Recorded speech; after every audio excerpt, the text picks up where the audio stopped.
Hey everybody, Max here, and today I'm going to be looking at this IG-11 figure from the Star Wars Black Series. I picked this guy up for $15 at Second Chance Toys in Marietta, Georgia. If you've never had a chance to look them up online or swing by if you're in the area, highly recommend you do so. You will not be disappointed. It's a great place.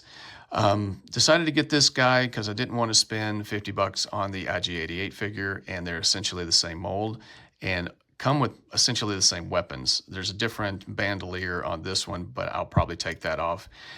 Nobody's going to know the difference, so it's going to be my stand-in for IG-88. Just wanted to finish up the bounty hunters from The Empire Strikes Back. Just kind of felt inspired when I found a Bosk figure at GameStop and decided to finish up the line. Dengar's been peg warming for a year or more at Ollie's for 10 bucks. Pick that up and just have to get Zuckuss and 4-LOM. And so when I do, I'll do a review of those guys. So going to get this guy out of the box and we'll do a quick review and see what we can see. So stick around.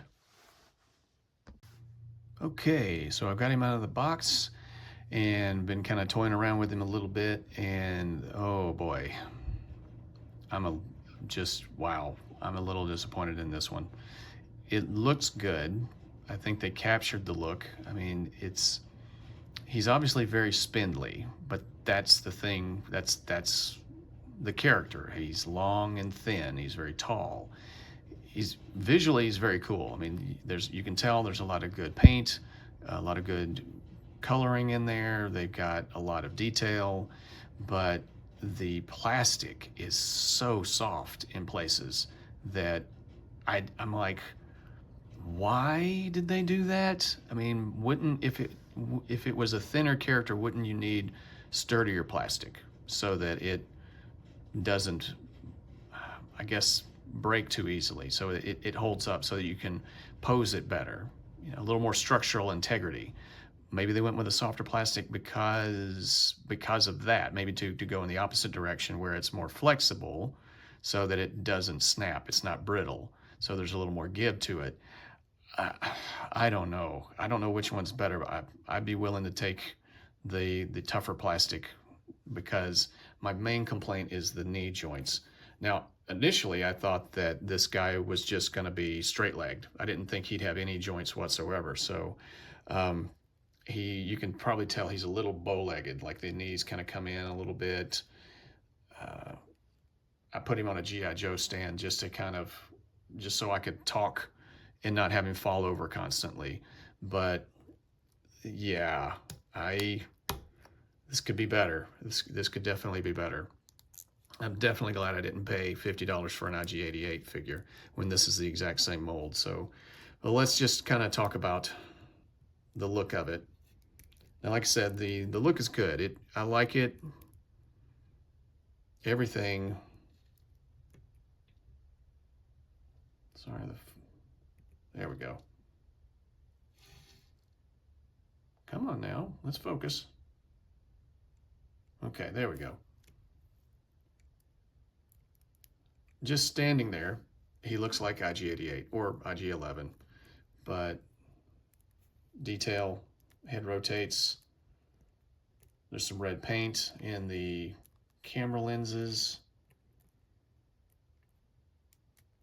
I mean, I'm not complaining about that. Not really sure which end is up for this guy, but let's just go there. So that seems like a good neutral one. He's got a kind of a chest rotation. If you get the bandolier off, he will probably turn around. So I feel some give there, and then he can go forward like that, and then back like that.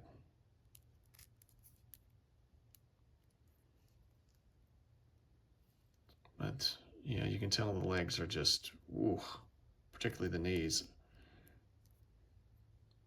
Looks like he's got some mines or grenades on the back. Lots of pipes and things. I mean, he's definitely a cool looking character, don't get me wrong. And I think they did the best they could in terms of articulation. So he goes all the way around. Let me just take this off. It goes up like that. So no problem with the T pose. He almost has a Y pose. He can do the YMCA pose. fun to stay at the YMCA. I wouldn't know, really. I've never stayed at a YMCA. I did stay at a Holiday Inn Express once. Okay, so as you see me toying around with it, you can see the articulation. There's some covering over the joint here at the elbow, so it's, you know, it is what it is. It kind of, you can kind of go forward and back. And this is like a little rubber piece overlay. So there is some, which with a character like that, some is better than none. So he actually can go forward and back. There's a little warpage in the arm there. It does have a thigh swivel, but this hose, got to be careful about that. That can kind of hinder some things.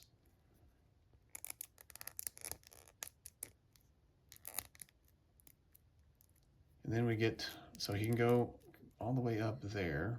He can kick that far up.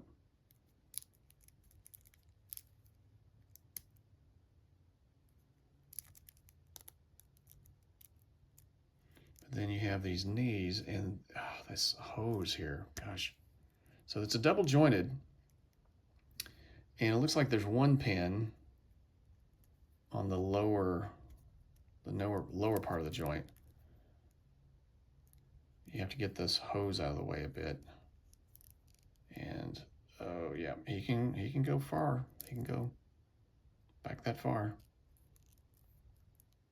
Same way over here, but you can tell there's give in the leg, which kind of freaks me out a little bit. But again, maybe that was just to, maybe the reason there was to make it more flexible so it wouldn't be brittle and break. It just looks a little warped, which is unfortunate. And there's no, you can't get him in the splits.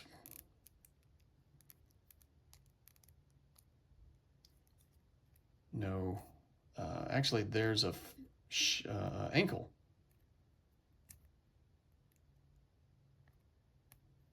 Ankle twist, ankle cut.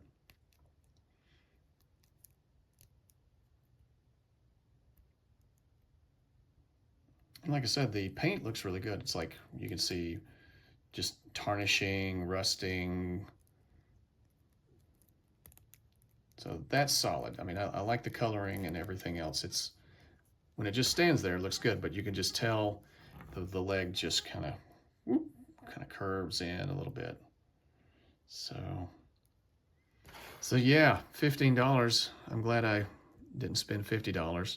And the hands, the grips, let me rotate this guy around. So there's pegs to hold the blasters. So it actually won't, to keep it in the hand, it's not going to grip it. It's not going to, like a human would.